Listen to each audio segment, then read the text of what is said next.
Hello and welcome to Views on News. I am Jawad Tehami. The United States of America has once again vetoed a United Nations Security Council resolution demanding for an urgent humanitarian ceasefire in Gaza. Now, this particular resolution was jointly moved by Algeria and a group of Arab nations. And this particular resolution garnered 13 votes in favor, 1 abstention by the United Kingdom, and 1 negative vote, of course, by the United States of America. Ambassadors of various countries have actually criticized this veto by the United States of America. Now, Algerian Ambassador Ahmad bin Jama, who moved the resolution, said, let me quote, "No excuse can rationalize the Security Council's inertia, and all endeavors must converge to halt the ongoing carnage in Gaza," unquote. The Russian ambassador accused the US of providing Israel with the license to kill. Chinese ambassador said the council must uphold international order and demand a ceasefire, which is its legal responsibility. The council must not stop its work because of the veto. Now, Palestinian UN envoy said, we will continue knocking the door of the United Nations Security Council, United Nations General Assembly, and all the other components of the United Nations. International organization Amnesty International says, and yet again, when the US could do the right thing, it chose the opposite path. Pakistan's UN ambassador Munir says, let me quote him, United Nations Security Council is failing the beleaguered people of Gaza. American decision to veto yet another resolution reflected the paralysis within the Security Council that led to the killing of over 29,000 Palestinians. He also said that it also validated Pakistan and its like-minded nations' opposition to adding new permanent members to the United Nations Security Council. On the other hand, there has been a defense made by the US UN envoy, Linda Thomas Greenfield, and saying the US was introducing an alternative draft resolution emphasizing Washington's commitment to a hostage deal and the pursuit of sustainable peace. Now, another major development as to the situation that is unfolding in Gaza. South Africa has told the International Court of Justice that Israel is responsible for apartheid against the Palestinians and its occupation is inherently and fundamentally illegal. Earlier, the United Nations General Assembly requested for a non-binding advisory opinion on the legality of Israel's policies in the occupied Palestinian territories. More than 50 countries will be presenting their arguments in this particular case before the International Court of Justice on the legal implications of Israel's occupation. But not surprisingly, Israel has declined to attend the hearings, and in a written statement, rather it said an advisory opinion would be harmful to achieving a negotiated settlement with the Palestinians. Israeli Prime Minister Benjamin Netanyahu says Israel does not recognize the legitimacy of discussions at the International Court of Justice. These two important developments regarding the situation in Gaza. And to discuss all that, we are honored to have been joined in the studio by Dr. Shafqat Munir Ahmad. He's senior analyst. Dr. Ahmad, thank you very much for your time, for being with us on the show tonight. Really appreciate that. Also in the studio, we are honored to have been joined by Air Commodore retired Basit Raza Abbasi, senior analyst. Commodore Abbasi, thank you very much for your time, also for being with us on the show tonight. Really appreciate that. On Skype at the same time, we are honored to have been joined by Mr. Baloch. He is former ambassador. Mr. Baloch, thank you very much for your time, for being with us on the show tonight. We really appreciate that. Mr. Baloch will be joining us later in the show. Let me begin the discussion with you, Dr. Ahmad. Now, this yet another veto by the United States of America to this very important resolution. What does that basically depict? A complete paralysis of the United Nations Security Council on such an urgent issue? I think there is no, even the excuse the United States has made, that is not legitimate. Why? Let me just quote here. If you look at the international humanitarian law and Geneva Convention and its additional protocol, what they say, they clearly talk about protection of civilian. So in Gaza, issue is not between the warring faction. The word is saying that let us protect the civilians. So that is under the international humanitarian law and the Geneva Convention. Now what the resolution says, the resolution calls for a humanitarian ceasefire, which means protecting the civilian. But if the United States takes an excuse saying that they want to add something more on the release of this and that, That is a combatant issue. So we should not mix it, civilian and combatant. Combatant, if there is an issue on the table between the two combatants, then certainly the issue would be Hamas and the Israeli troops. That's a separate thing. But here is a purely humanitarian protecting civilians issue. On that count, it is just not hypocrisy, it's history of distortion by the United States. And by the way, this is not the first resolution United States has vetoed it. There are several resolutions which has already passed, which he has not vetoed, US has not vetoed, but still not implemented on the Palestinian issues, on the very much the two-state issue. So which means that there is a politics behind this madness. Look at issue, you have also mentioned a couple of developments which are going side by side, the court, international court issue. How can Israel say that they are not binding or they are not taking legitimately the discourse which is going on in the court? It's international court. It's not court only legitimated by one country. So if court decides something, then certainly it will be an international decision, decision of international community. If that would be binding, they have to accept it. As far as the United States is concerned, if something happened in Ukraine or there is a war between Russia and Ukraine, then you all of a sudden jump into that war, which is a full-fledged war scale or a military action scale, where is not the issue of just civilian. Here is purely humanitarian civilian, but you are taking a guise on it that you want to manipulate this resolution. This manipulation is highly illegal, uncalled for, which they want to add that the release of some sort of people if they are with Hamas or if they are not with them. That's not sure. But still, if you want to confuse it between one is you want to get the killing goes on as it is. Secondly, you are sidetracking the negotiation, which were already at different level, are in place so that there should be a ceasefire. Thirdly, you are directly affecting the ceasefire itself in Gaza. So on these three counts, US action of vetoing cannot be supported. As you see, the Russians, Chinese and other ambassadors, they have openly spoken their mind. Okay, so there are certain parallel endeavors also underway as far as the negotiations are concerned. Now, this particular statement by Linda Thomas Greenfield says, sometimes hard diplomacy takes more time than any of us might like. Any action this council takes should help and not hinder these sensitive ongoing negotiations. So what does that actually mean? I think the hard diplomacy, if they want to talk about that, they will be doing some sort of a solution out of that.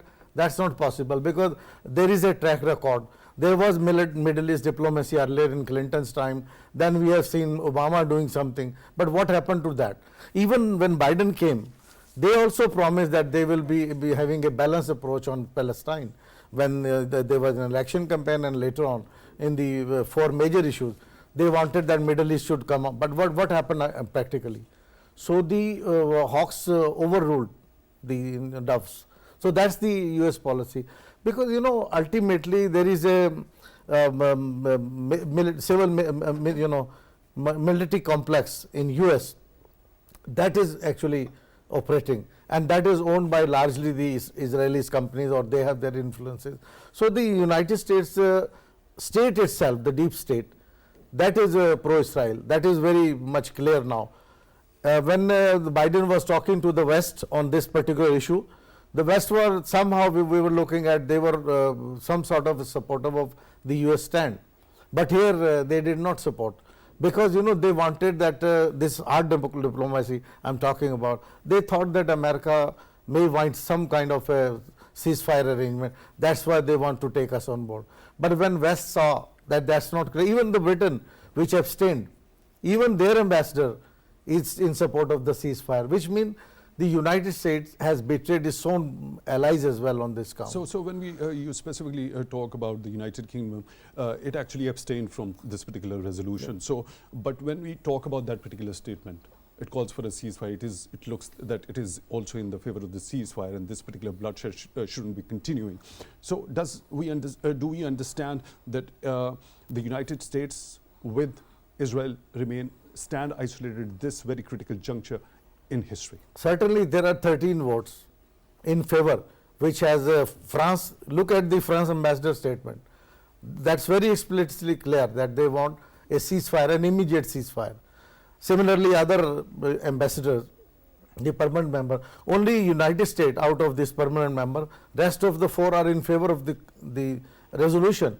Even out of 15, there are 13 in favor of the nation, which means the globe is somewhere else, the world is somewhere else, and the United States is somewhere else. Even the close ally Britain is abstaining but not supporting. Right. In terms of statement, they are supporting. Right. Commodore Abbasi, your understanding of third-time veto by the United States of America regarding a resolution demanding for a humanitarian ceasefire in Gaza. And Israel continues with its relentless, disproportionate bombardment on the innocent people in Gaza, the civilians, and over 29,000 people have lost their lives to date. I think it's no surprise, because it is a long history of United States vetoing resolutions which can somehow or the other affect Israel. I think 29th November 1947 was the darkest day in United Nations history, when United Nations General Assembly passed the resolution for partition of Palestine. And even that resolution, its passing was orchestrated by no less than US President Truman, who worked behind the scene because of Israeli prodding, and sort of took 2-3 members who were actually voting against. He made them to abstain or not vote for the resolution, and that's why the creation of Israel took place. And since then, now if you come to the present scenario, there have been 3 resolutions which have been vetoed by United States ever since these hostilities began in October. This is the 3rd time that they have used their veto. And if you see the whole history, I think the US has used its veto for about more than 80 times, 86 or 87 times. And out of them, 47 vetoes are on Israel. So you can see that tooth and nail, they are fighting tooth and nail, and they are at the beck and call of Israel. And whatever Israel wants, their veto is available for them. And that has, as very rightly some ambassador said, that I think it was the Russian ambassador, that the United States is giving a license to Israel to kill. So it is not only giving the license, it's giving the bullets, it's giving the money, it's giving the umbrella under which it can operate. So all these things are there, and this is, I would say, the inability of United Nations to take a rational path of action. Their measures, their decisions are lopsided. Sometimes they go into a country like Afghanistan with all the might of United Nations and all the countries of the Western Bloc, and they bomb each and every street, nook and corner of Afghanistan. And here you see what Israel is doing, and not a voice is raised by these powers.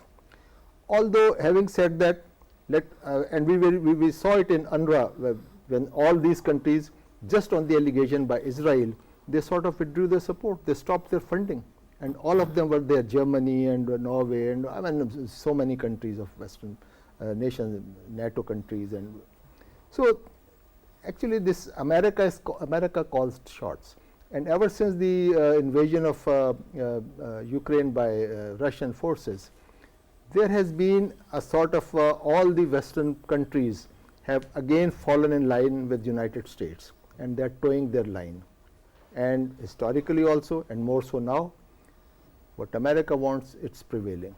And Pakistan ambassador has very rightly pointed out that this only proves the uselessness of the veto-wielding countries, because they have the whole United Nations has become a handmaiden of these countries. Whatever they want, right or wrong, it happens, and whatever is rational and what is right and what is truthful does not take place.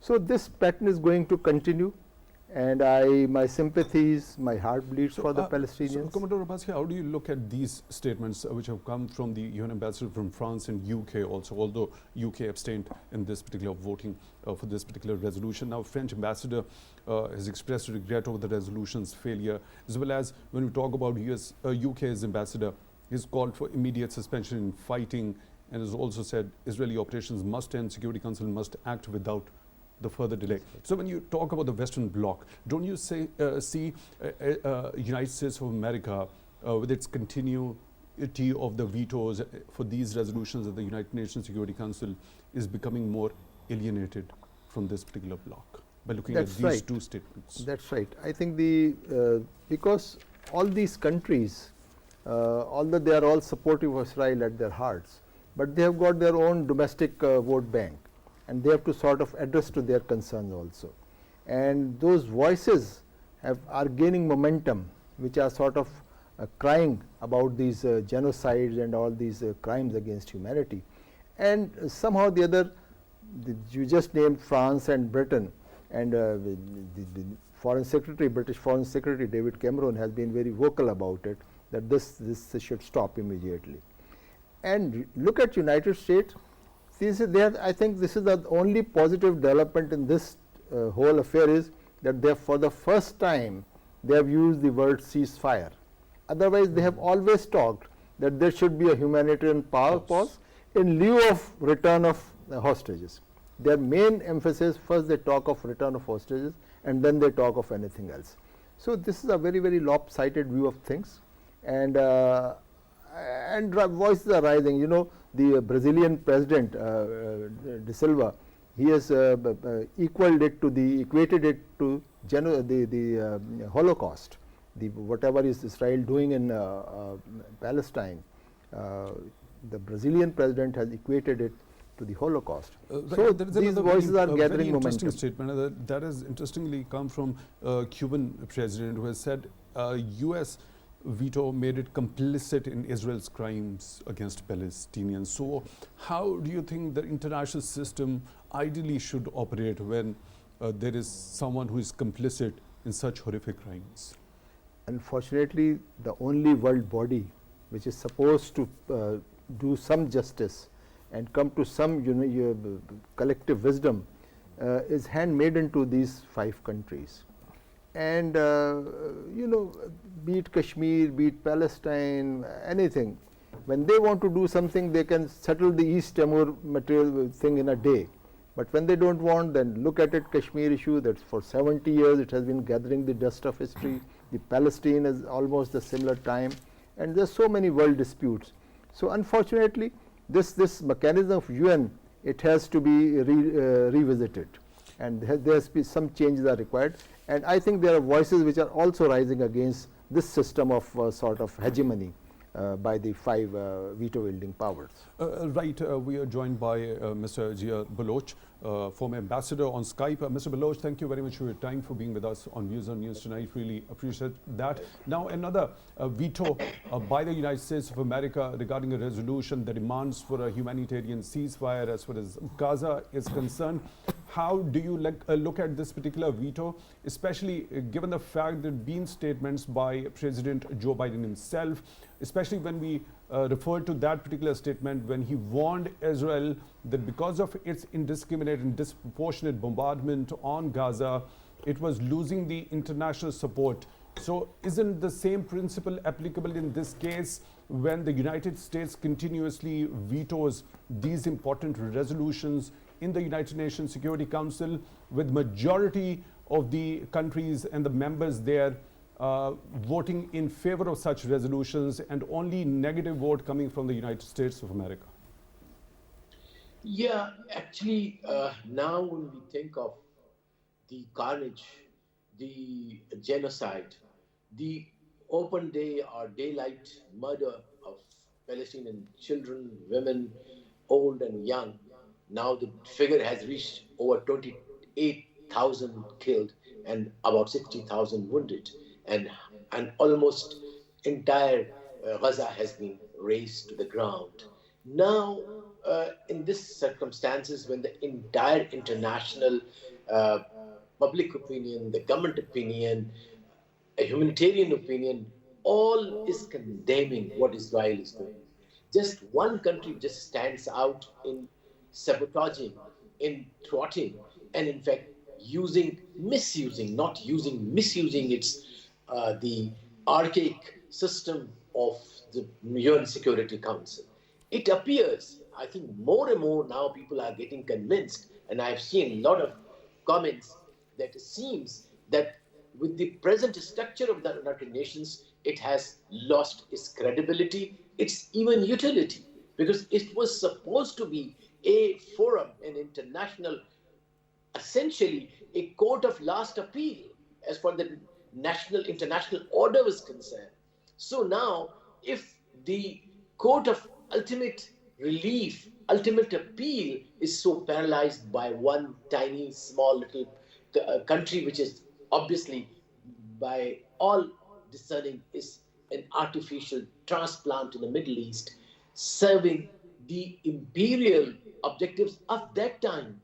So it is totally ununderstandable as to how and why the U.S. government is so now beholden to the Israeli lobby in the United States that they cannot even take a legal action, which is supposed to be. So they are supposed to be the world leaders, but they are shorn of all the morality, all legality. They just close their eyes to the history, that when the history will be written, definitely US will be part of the genocide.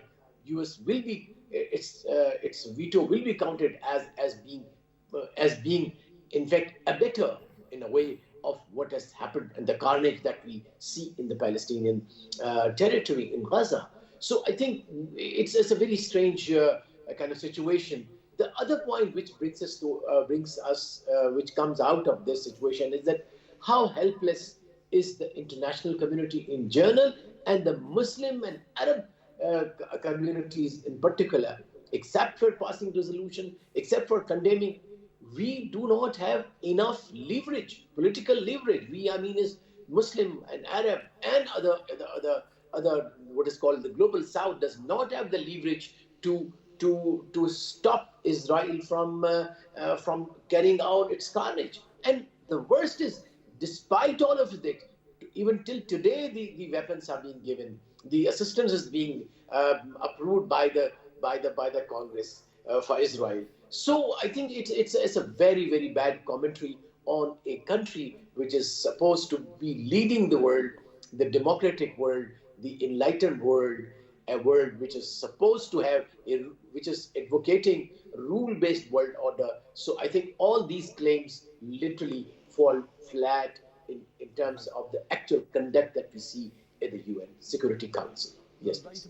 Right, Mr. Baloch, you already talked of Israeli lobby in the US. So as compared to the public opinion that is prevailing at large within the United States of America, which one out of the two has more weight when it comes to the decision making by the people at the helm of affairs there? In fact, there have been a plethora of articles and literature which is available as to how the Israeli lobby with different names, APAC and several others, they are almost very closely and deeply embedded in the state structure, unfortunately. And we have even seen some of the statements are strange. And the worst is that now that lobby is being assisted by yet another force which has emerged of late, which is being called Christian Zionist lobby. Essentially, these are those extremist Christians who think that Israel is not only defending its territory, but is defending its Zionist and Christianity actually of extreme form.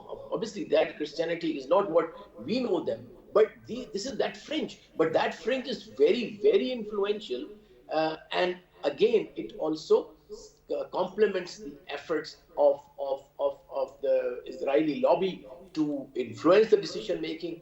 Imagine what happened to the presidents of three important, the premier institutions, the Harvard, MIT, and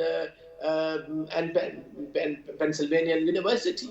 How they were called to the U.S. Congress, and how they were questioned and they were asked, and they were literally booted out just because they allowed the pro-Palestinian students to raise their voice. So it's very strange that even the lobby is so powerful that it is actually infringing upon the basic fundamentals of the Constitution of the US, where it's the right of every citizen, like any other country which has write constitutions to express their opinion about any issue, whether within the country or outside. So that being the case, I think we stand at a very, very crucial, difficult and serious situation where US we find is kind of helpless, or it's by willful doing what it is being done, but definitely it damages interest of the US, it damages the freedom of expression within their own system. It actually sends a wrong message to the world about even US as a global power. What will happen if a lobby can influence so much that they stand to violate all the international order? So I think they will be difficult for the US even to convince other powers, if tomorrow there's a transgress, to stand by the what they call it, the rule-based world order. So essentially, the entire international system literally has been shaken by this Right. genocide. Mr. Baloch, your point is well taken. I'll come back to you to take your detailed understanding of a couple of other very important aspects as to the utility that you already mentioned and the credibility of the United Nations and its system, particularly the responsibility and the role of the United Nations Security Council.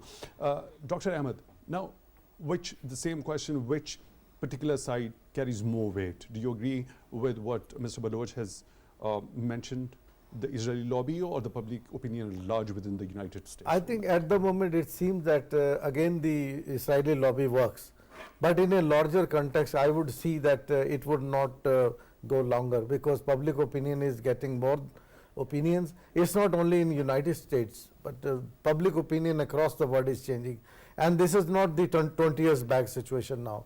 Now leadership, the global leadership is changing. If US is not playing its a genuine global leader's role, which is to play a balance between the warring faction and put them to the peace and protection of civilian, then certainly US will be going to be eliminated in the world leadership role. Already it has been neutralized to some extent. For example, some years back, just 10 or 15 years back, the whole world politics was ruled by the United States. It was the world order mean the US world order, but now there are shareholders. China is a big shareholder. Russia has proved it after this only recently 2 years conflict. This situation has changed. The dollarization is now has no strength. Now the dollar has been replaced by ruble or the Chinese currency. Chinese currency is fast becoming a big currency for trade. Similarly, China was not in politics and foreign affairs 15 years back. Now China is very much taking position in the sense of, one is the rule-based governor as the governance, which is global governance, as Baloch mentioned. Secondly, now it takes position in favor of the right to self-determination, and it, in all the wars, recent wars and conflict, you have seen China's role as a mediator's role. It always comes for mediation. Look at the global situation, Saudi Arabia and Iran relations. Who mediated? China That's mediated. exactly the point. Do you think China, the kind of statement China has always called for a two-state solution, after this much of carnage that has happened already in Gaza, and there doesn't seem to be any halt in that in the near future, in the immediate term for that matter, do you see any sort of a role that China at this particular point in time could play when it comes to making that two-state solution happen? China was already brokering a sideline tracks, which is a negotiation. Even China offered a Palestine conference in China, taking both Israeli leadership and there. And China is working with both. But this particular veto has actually shattered, as I said earlier, the negotiation of these different kind of tracks. One is open dialogue, the second is a track 2 things. So that has damaged. China is certainly doing it. And now what I am saying is that United States will no longer be in a position to rule the world now, because he cannot, Chinese factors aside, even in the Europe, there are a lot of political development taken place. The biggest political agreement between European Union and China has been signed. There is a regional agreement, 15-country agreement in the Indo-Pacific, which China is leading on. So there are many things which is slipping the ground. The American, that's why my appeal is here to American leadership is that they should understand it's not 20 years back. They should think what is going on now. So this lobby cannot, the Israeli lobby, that worked now, I agree. But in future, it will not be holding it on for long. Commander Abbasi, what's your understanding? For the people in authority in the United States of America, what matters the most for them when it comes to the public opinion as compared to that Israeli lobby that is there? I agree with my colleagues, but I would make a difference that Israel, it's not only Israeli lobby, it's the Israel inside the American administration. The Israeli supporters, the Israeli Americans who are part of American administration and their overall influence at American decision making. It's not just pure lobbying. So both these things combined, lobbying is very effective. They have all the media at their disposal. So that is playing its role. They have the money to sort of feed the right quarters where they can draw support and where it matters. And their actual placement in the positions of authority in US administration where they can influence the American policies. And as far as America getting more and more sidelined from its main prominent, that high pedestal of world leadership to an ordinary partner in the world affairs, it's very categorical in Mr. The guy who is just standing on the sidelines, Mr. Trump. He says that this NATO and all this is nonsense. We are sort of defending all the Europe and they are not even paying us. So, that only shows, because if you want to be a Chaudhary, if you want to be a leader of the world, you have to sort of put in the money where your mouth is. And if you don't, you can't, you should not do to put your money on your claims and your stated positions, then you don't need to deserve to be the leader of the world. And I think this undue backing of Israel on very, very grave and sort of humanitarian violations, I think it has gone beyond limit of tolerance of world conscience. Although world conscience itself is also sort of subservient to its interests, economic interest, and they don't sort of so much get affected by the morality of the things. So, Commander Abbasi, what's your idea of this particular alternative draft resolution that has been proposed by the United States of America that supports for a ceasefire based on the formula of all the hostages being released? And also it talks about Rafah offensive, that it would have serious implications for regional peace and security, and therefore underscores that such a major ground offensive should not proceed under current circumstances. It also contains the condemnation of the calls for Jewish settlers to move into Gaza, as well as the rejection of actions that reduce the territory of Gaza either temporarily or permanently. I think this is just dissemination of Gaza. This is what it's all is aimed at that. And their main point is to get the hostages out. The rest of the things are subservient to that. Although the world is demanding an immediate humanitarian ceasefire, because that is what the need of the hour is.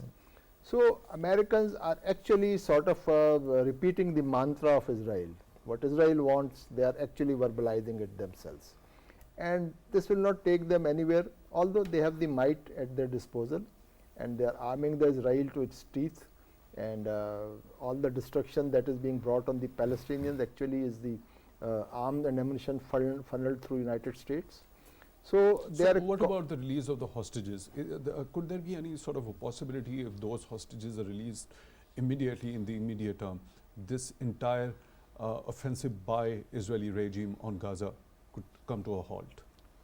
This is what the Palestinians have been demanding all the time, that you stop all these atrocities which you are committing, and we'll release they are ready to release the hostages. There is no issue.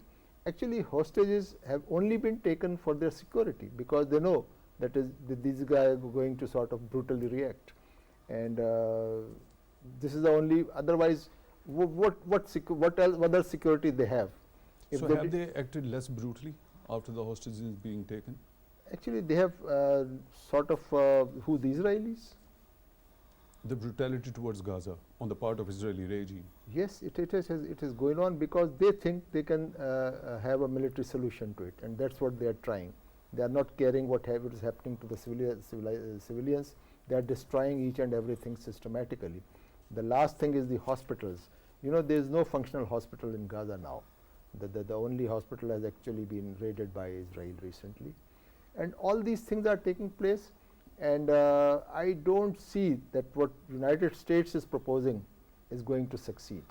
Perhaps the other initiative which Qatar and other countries are taking, it has some chance, a better chance than the United States proposal, because those who live by sword also perish by sword. They have vetoed this resolution of Algiers, and if United States brings up proposal, it will be vetoed by Russia, because so there's no movement from this side. I don't see any movement from this angle. So, Mr. Baloch, how do you see, what's the intention behind this alternative draft resolution that the US has proposed? Is basically supporting the ceasefire based on the formula of the release of the hostages? Yeah, I think the US follows also a propaganda policy posture. So I think these so-called proposals, which do not include the safe and secure return of the Palestinians in the Gaza, before that, immediate cessation of the operation, return of the Palestinians to their homelands, reconstruction of the entire, and there has to be some way of thinking about the reconstruction, because at this point of time, Gaza is completely uninhabitable. It is not suitable for any humans to live. So, and Palestinians, they know it, that in case they accept any kind of a half-baked solution, Israel's viciousness, they have known it for the last 75 years. And I think we, even if we look at it as outsiders, definitely we would take it with a pinch of salt that really America is sincere to find a solution for the Palestinians. Is it that so? So perhaps not, So this is all, I would say it's more posturing than because the problem with American now posturing is that it has lost its credibility in terms of general acceptance by the concerned parties, even internationally, and now it's being accepted by the US experts and scholars that even America is getting isolated on this very issue. The world does not support. In fact, it was very clear that out of 15 members, only one America stood out as a negative vote. That says it all.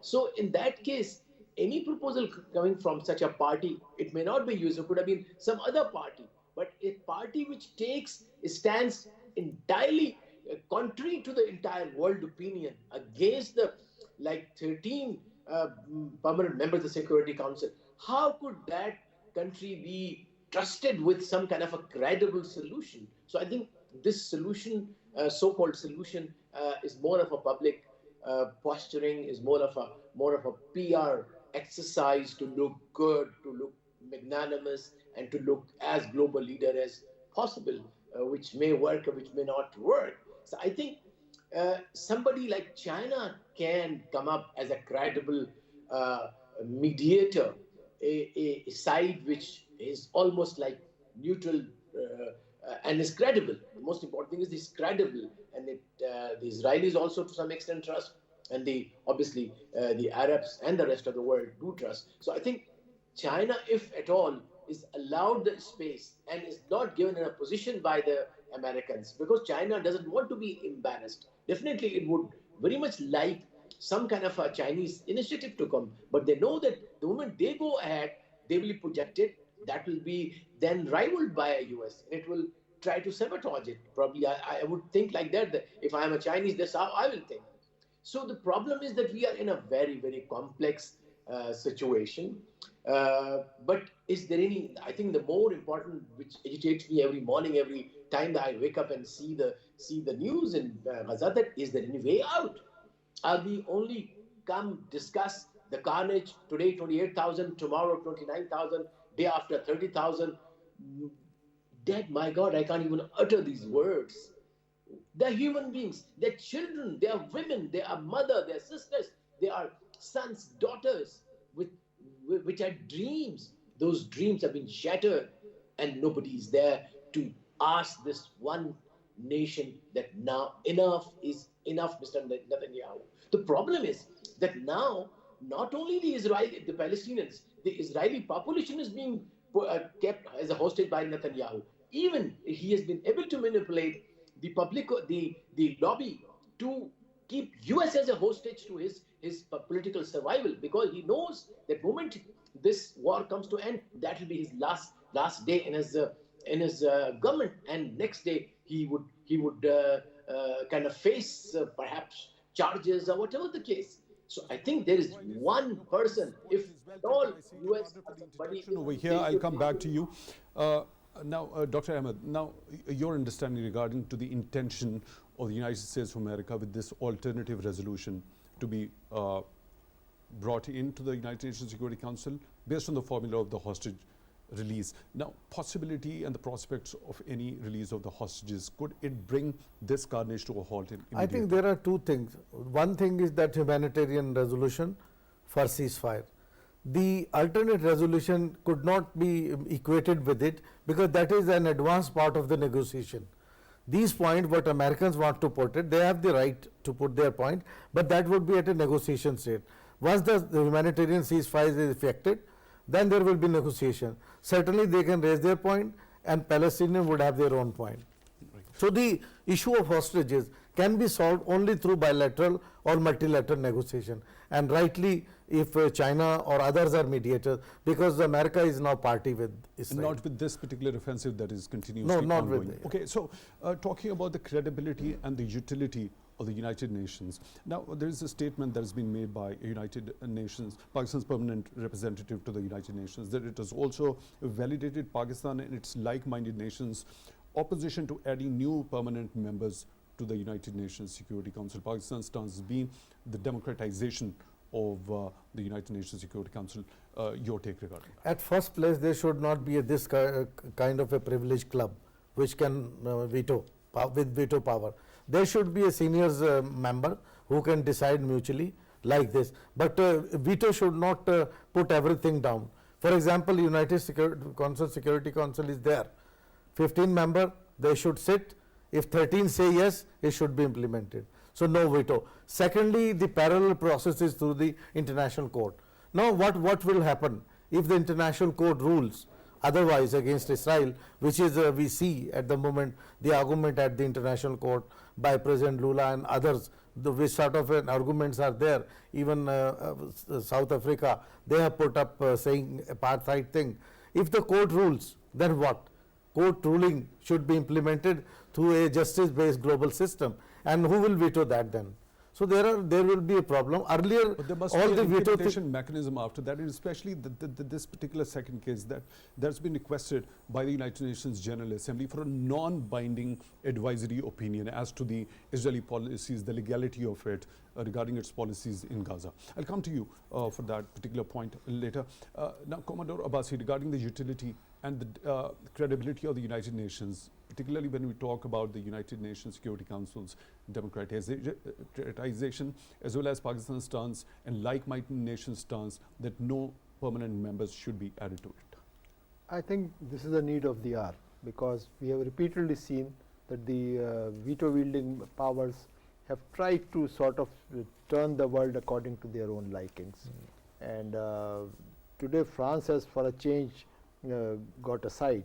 Otherwise, UK, France and USA, it's almost certain that they will be voting together. And if one wants veto, it's good enough for everybody. So if there could be alternative draft resolutions from the country which is using its veto power of the United Nations Security Council, but looking at this a particular statement of the Chinese ambassador that the Council must uphold international order and demand a ceasefire, which is its legal responsibility. The Council must not stop its work because of the veto. And if this particular trend of one single country coming up veto again and again, is there a need for an alternative system at the same time also, Certainly other than the UN? there is a need for that, But even in UN, we have the General Assembly, which actually represent the collective There was conscience. a huge overwhelming vote of 153 at the United Nations That's General true. Assembly That's also. true. But only the Security Council resolutions have the teeth. And the American ambassadors are like dentists. They take the teeth out of any resolution against Israel, starting from Andrew Young to Nikki Haley to this lady Linda Thomas Greenfield. Thomas Greenfield. So unless better sense prevailed in the United States, either due to their domestic pressures, which is rising, or any other mechanism, unless that happens, United Nations will keep operating like this. And like this, it will never be a good mediator between the world disputes. It will settle the world disputes according to the whims of one of the superpowers. And that is not cricket. That's not fairness. Right. Mr. Baloch, your understanding regarding the democratization of the United Nations Security Council in particular, and Pakistan's and like-minded nations' opposition to the addition of new permanent members in that particular body? Yeah, actually, I've been associated with this United Nations when I was at the UN as a diplomat, and I was part of the committee, which was first time constituted to look at and discuss the expansion of the UN Security Council. And I think it has been from, I'm talking of 90s, 92, 91.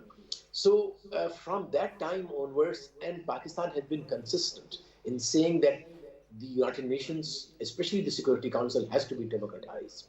There has to be a check on the use of the veto. There has to be representation of the people according to their populations, according to their representation.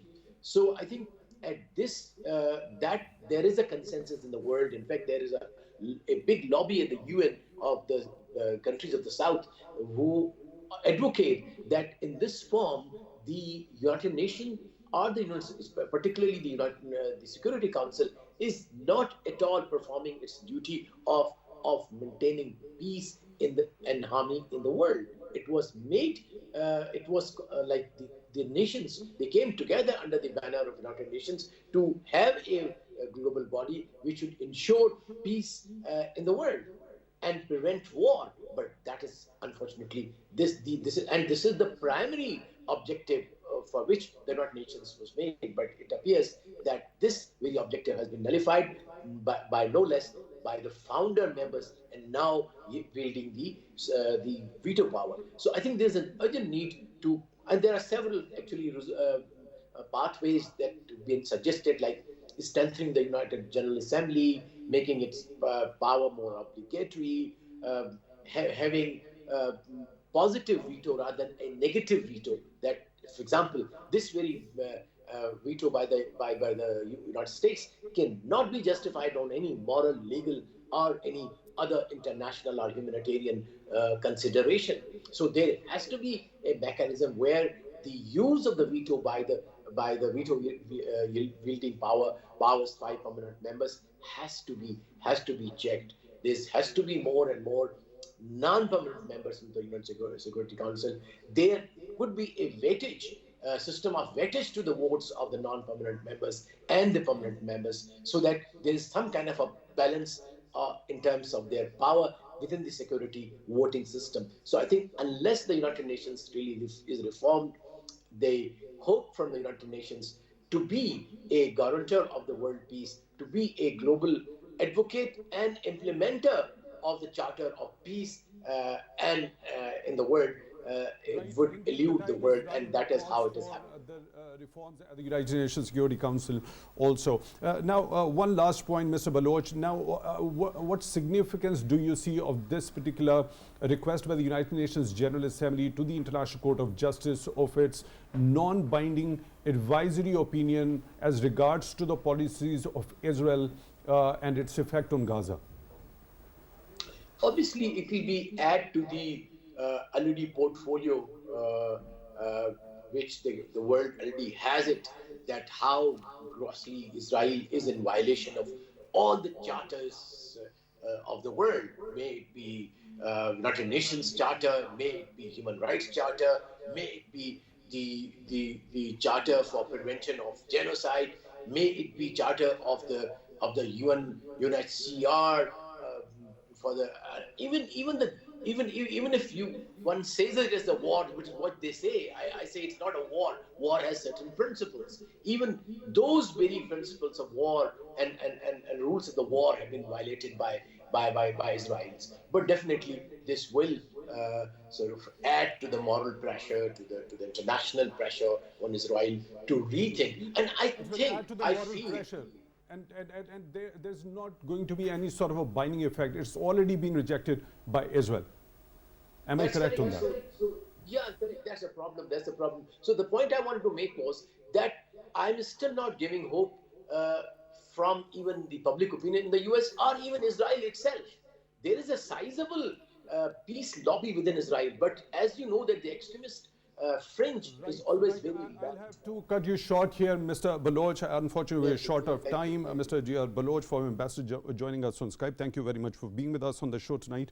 We really appreciate that. In the studio, we were joined by Air Commodore retired Basit Raza, Abbasi, senior analyst, and Dr. Shafqat, Munir, Ahmad, senior analyst. Thank you very much for your time, both of you gentlemen, for being with us on the show tonight. Really appreciate that. With that, we come to the end of today's show. Till the next one, take good care of yourselves.